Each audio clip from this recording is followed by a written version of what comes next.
সম্মানিত মৎস্যচাষী ও ভিউয়ার্স, আসসালামু আলাইকুম। আশা করছি সকলেই ভালো আছেন। দেশ এবং প্রবাস থেকে যারা ভিডিওটি দেখছেন তাদের সকলের প্রতি আন্তরিক প্রীতি এবং শুভেচ্ছা। তো বন্ধুরা, দেখতে পাচ্ছেন আমরা কিভাবে অরিজিনাল থাই পাঙ্গাস থেকে ডিম সংগ্রহ করে থাকি। আমরা এই সমস্ত অরিজিনাল থাই পাঙ্গাস থেকে ডিম সংগ্রহ করে ডিম থেকে রেণু ও পোনা উৎপাদন করে দীর্ঘদিন যাবৎ বিশ্বস্ততার সাথে সমগ্র বাংলাদেশের সকল জেলায় জীবিত হোম ডেলিভারি করে আসছি। ভিডিওতে যেই মাছগুলিকে দেখানো হচ্ছে এইগুলি হচ্ছে 2 থেকে 2.5 ইঞ্চি সাইজের অরিজিনাল থাই পাঙ্গাস বা হাইব্রিড পাঙ্গাস মাছের পোনা। এই সমস্ত মাছ আপনি চাইলে আপনার পুকুর বা যে কোনো সাধারণ জলাশয়ে একক এবং যে কোনো সাধারণ মাছের সাথে মিশ্র চাষ করতে পারবেন।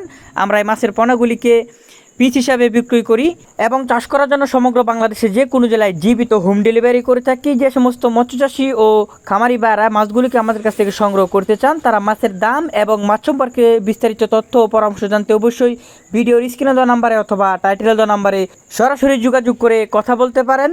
তো মৎস্যচাষী বন্ধুরা, এই মুহূর্তে ভিডিওতে যেই মাছগুলিকে লক্ষ্য করছেন এগুলি হচ্ছে ভিয়েতনামি কই মাছ বা হাইব্রিড থাই কই মাছের পোনা। এই সমস্ত মাছ আপনি চাইলে আপনার পুকুর, বায়োফ্লক বা সাধারণ ট্যাঙ্ক সহ যে কোনো ছোট এবং বড় জলাশয়ে একক এবং যে কোনো মাছের সাথে মিশ্র চাষ করতে পারবেন। এবং এই সমস্ত মাছ 5 থেকে 6 মাস চাষ করলেই বাজারজাত করা যায়, বাজারজাত করতে পারবেন। 5 থেকে 6 মাস এই সমস্ত মাছ চাষ করলে এক একটি প্রায় 150 থেকে 200 গ্রাম পর্যন্ত ওজন হয়ে থাকে।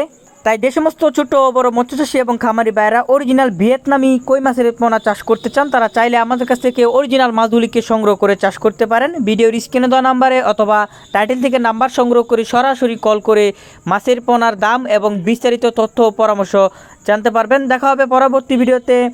ভিডিওটি ভালো লাগলে বেশি বেশি করে লাইক, কমেন্ট এবং শেয়ার করতে পারেন। আল্লাহ হাফেজ।